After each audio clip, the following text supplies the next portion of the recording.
첫째 아들이 태어난 날, 그날이 이 세상에서 가장 기쁜 날이었습니다.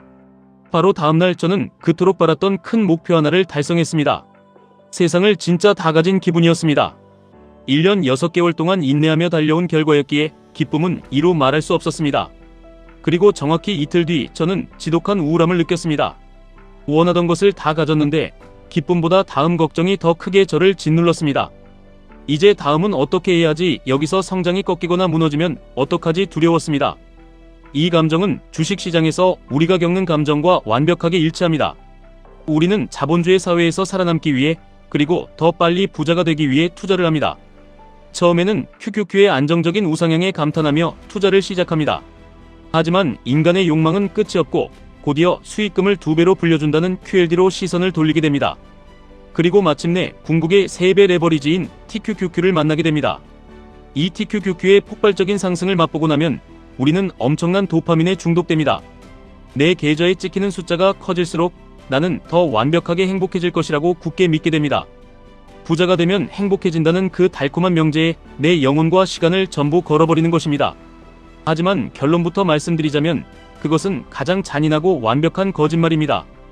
우리가 TQQQ로 10배거의 수익률을 달성하고 계좌에 10억 100억을 찍어낸다고 해도 절대 우리가 기대하는 영원한 행복은 찾아오지 않습니다. 이것은 단순한 저의 짐작이 아니라 수백억 수천억대 자산가들이 직접 증명한 잔혹한 현실입니다. 제가 유튜브를 하고 사업을 하면서 1천억대 수준의 자산가분들을 만나보았습니다. 30대라는 젊은 나이에 1천억을 벌어들인 분도 있었습니다. 그분은 이자와 배당만 받아도 1년에 수십억이 들어옵니다. 숨만 쉬어도 돈이 꽂히는 분인데 저보다 스케줄이 훨씬 바쁘고 미친 듯이 일을 하고 있었습니다. 솔직히 평생 놀고 먹어도 되는데 왜 그렇게 계속 일을 하느냐고 물었습니다. 그분은 노는 것은 하루 이틀이지 일보다 재밌는 것이 없다고 대답했습니다. 그분은 수천억의 회사를 매각하고 모든 조건이 달성된 순간 깊은 우울증에 빠졌다고 합니다. 수십억짜리 차를 사고 수백억짜리 집을 사도 그 행복은 아주 잠시뿐이었습니다. 목표했던 TQQQ 수익률을 달성하고 매도를 누른 그 순간 당신은 기뻐서 환호하겠지만 이내 엄청난 공허함을 느끼게 될 것입니다. 이제 이 돈을 어디에 굴려야지, 시장이 폭락하면 어떡하지, 내가 판 가격보다 더 오르면 어떡하지, 끊임없는 굴레에 빠집니다. 미국의 복권 1등 당첨자들의 행복도를 추적한 연구가 있습니다. 당첨 직후에는 행복도가 천장을 뚫고 올라가지만 정확히 1년이 지나면 당첨 이전의 수준으로 회귀해버립니다. 조건을 달성하면 잠깐 기쁘고 곧 그 조건에 익숙해집니다. 그리고 다시 새로운 조건, 더 자극적인 레버리지를 찾아 헤매게 됩니다. 이 쳇바퀴 위에서는 워런 버핏도 1000억대 부자도 록펠러도 절대 행복할 수 없습니다. 조건부로 행복을 바라보는 사고방식 자체가 우리를 파멸로 이끌기 때문입니다. 그렇다면 왜 우리는 이렇게 조건에 집착하고 더 빠른 수익률을 갈망하며 불행해지는 것일까요? 마음을 비우고 QQQ처럼 천천히 가자고 다짐하지만 그것이 잘 안됩니다. 이것은 여러분의 의지가 부족해서가 아닙니다. 2026년을 살아가는 우리가 처한 끔찍한 환경 때문입니다. 돈의 심리학의 저자 모건 하우절은 말했습니다. 과거에는 동네에서 새 픽업 트럭을 몰고 다니면 부자였고 비교 대상은 고작 동네 이웃 몇십 명이 전부였습니다. 먹고 사는 것이 다 비슷했기 때문에 딱히 부러워할 것도 덜 불행할 것도 없었습니다. 하지만 지금 우리는 스마트폰 하나로 전 세계 상위 1%의 삶을 실시간으로 들여다봅니다. 당신이 인스타그램이나 유튜브를 켜는 순간 알고리즘은 당신의 비교 심리를 극도로 자극합니다. 20대 코인 졸부의 슈퍼카, 30대의 TQQQ로 수십억을 벌어 파이어족이 된 사람들의 일상이 당신의 눈앞에 쏟아집니다. 당신은 평범하게 직장을 다니며 조금씩 QQQ를 모아가고 있는데 알고리즘이 보여주는 세상 속 사람들은 너무나 쉽고 빠르게 부자가 되는 것 같습니다. 이런 콘텐츠를 보면 처음에는 동기부여가 되는 것 같지만 화면을 끄고 나면 지독한 상대적 박탈감이 밀려옵니다. 나는 지금 무엇 하고 있는 거지, 내 투자 속도는 왜 이렇게 느린 거지, 조급함이 생깁니다. 그래서 빚을 내고 무리하게 QLD와 TQQQ의 인생을 베팅하게 됩니다. 스마트폰을 열 때마다 우리는 불행해질 수밖에 없는 시스템에 갇혀버린 것입니다. 이것은 의지로 이겨낼 수 있는 것이 아닙니다. 알고리즘이라는 거대한 괴물이 당신의 멘탈을 흔들고 투자의 방향을 망치고 있는 것입니다. 이 불행의 늪, 끔찍한 변동성의 노예 상태에서 벗어나려면 환경 자체를 부숴버려야 합니다. 가장 먼저 해야 할 일은 당신의 비교 심리를 자극하는 가짜 콘텐츠들을 차단하는 것입니다. 누군가 TQQQ로 대박을 냈다며 계좌를 인증하고 조급함을 부추기는 콘텐츠가 보인다면 가차없이 관심 없음 버튼을 누르십시오. 당신을 초라하게 만들고 정상적인 판단을 흐리게 만드는 사람들을 언팔로우하십시오.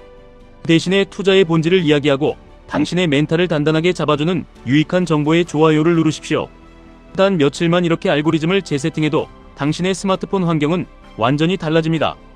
의지는 언제나 무너지지만 환경은 24시간 당신을 지켜줍니다. 조급함을 버리고 나만의 호흡으로 투자를 이어나갈 수 있는 든든한 방어막을 구축해야 합니다. 조건부 행복이라는 가짜 덫에서 빠져나와 진정한 투자의 성공과 삶의 행복을 쟁취하려면 3가지가 필요합니다.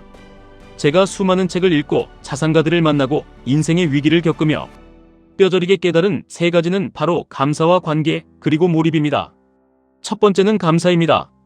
심리학자 로버트 에먼스의 실험에 따르면 매일 감사한 일 3가지를 적은 사람들은 삶의 만족도가 압도적으로 높아졌고 심지어 건강 지표까지 개선되었습니다. 인간은 본능적으로 잃어버린 돈, 물려있는 주식 등 부정적인 것에만 집중하게 되어 있습니다. 특히 QLD나 TQQQ처럼 변동성이 큰 주식에 투자할 때 하락장을 맞으면 세상이 끝난 것처럼 절망합니다. 이 강력한 부정 편향을 뒤집을 수 있는 유일한 무기가 바로 감사입니다. 시장이 폭락하는 날에도 억지로라도 긍정적인 것을 찾아내야 합니다. 월급을 받아 저가 매수할 기회가 생겨서 감사하다, 폭락장을 견디며 내 멘탈이 강해져서 감사하다. 이렇게 일상의 작은 감사를 찾다 보면 스트레스가 줄어들고 이성을 되찾게 됩니다. 건강한 마인드 없이는 절대 장기 투자를 성공으로 이끌 수 없습니다. 두 번째는 관계입니다.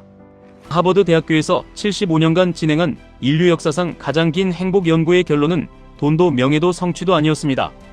인간의 행복을 결정짓는 가장 강력한 요소는 바로 관계의 질이었습니다. 신뢰할 수 있는 사람들과의 인간관계가 삶의 질은 물론 신체적 건강까지 좌우한다는 것입니다. 하지만 우리는 투자를 핑계로 얼마나 많은 소중한 관계를 희생하고 있습니까? 미국 주식시장이 열리는 밤이 되면 방에 틀어박혀 스마트폰 차트만 뚫어져라 쳐다봅니다. 가족이 말을 걸어도 건성으로 대답하고 아이들과 놀아주지도 않습니다. TQQQ가 오르고 내리는 것에 온 신경이 곤두서서 옆에 있는 가장 소중한 사람들에게 상처를 줍니다. 나중에 부자 되면 잘해줄게, 경제적 자유만 얻으면 다 보상해줄게라며 관계를 미루고 방치합니다. 저 역시 그랬습니다. 사업과 유튜버로 성공하기 위해 앞만 보고 달리며 아내를 외롭게 했습니다. 그러다 아내가 둘째를 임신했을 때 심각한 하혈을 하며 유산의 징조를 보였던 날이 있었습니다. 그때서야 아내의 창백하고 지친 얼굴을 제대로 보았습니다. 내 인생에서 가장 밝고 건강했던 사람이 나 때문에 이렇게 망가져가고 있었다는 사실에 억장이 무너졌습니다. 그 순간 깨달았습니다.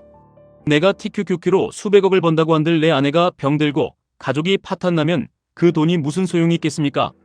1000억을 주고서라도 아내를 살릴 수만 있다면 주저없이 돈을 바칠 텐데 나는 왜 더 중요한 것을 미뤄두고 숫자 노름에 인생을 낭비하고 있었을까 뼈저리게 후회했습니다.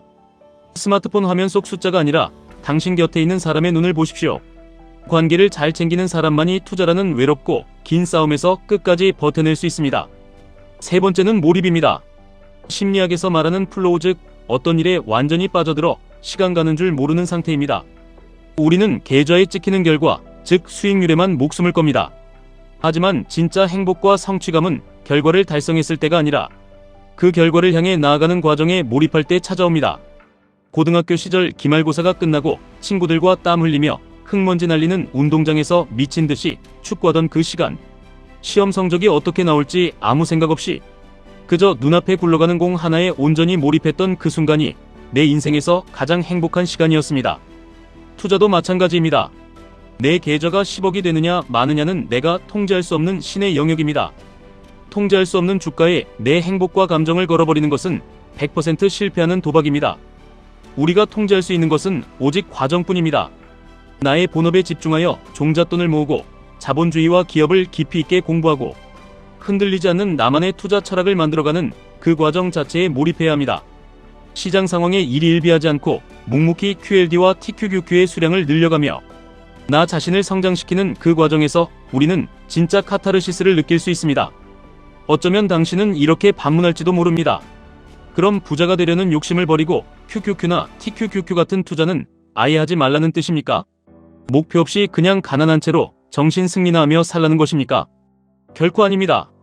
자본주의 사회에서 부를 축적하는 것은 너무나도 중요하며 분명한 목표를 세워야 합니다. 저 역시 여전히 더 큰 부를 원하고 사업적 성공을 갈망합니다. 하지만 그 목표를 달성하는 것과 내 삶의 행복을 같은 조건으로 묶어두지 않는다는 것입니다. TQQQ로 10억을 벌면 비로소 나는 행복해질 것이다가 아닙니다. 10억을 벌면 내 삶이 더 여유로워지고 선택지가 많아지겠지만 그 목표를 이루지 못한 지금 당장의 삶도 충분히 가치 있고 행복하다는 단단한 마음가짐이 필요합니다. 이 마음의 여유가 있어야만 TQQQ의 지옥 같은 하락장에서도 멘탈이 박살나지 않고 버틸 수 있습니다. 내가 가지지 못한 수익률 남들의 화려한 계좌만 바라보며 조급해하지 마십시오. 얼마를 벌면 행복할 것이라는 그 썩어빠진 조건부 명제부터 당신의 머릿속에서 완전히 지워버리시기 바랍니다. 결과가 아닌 과정에 집중하십시오. 알고리즘의 늪에서 빠져나와 곁에 있는 소중한 사람들을 안아주고 매일 주어지는 평범한 하루에 감사하십시오. 이것이 진정한 부자들이 그토록 뼈저리게 후회하며 뒤늦게 깨달은 진짜 성공의 비밀입니다. 그 단단한 마음의 바탕 위에서 당신의 QQQ와 TQQQ는 비로소 위대한 자산으로 눈부시게 자라날 것입니다. 지금까지 1분 투자 하이젠버그였습니다.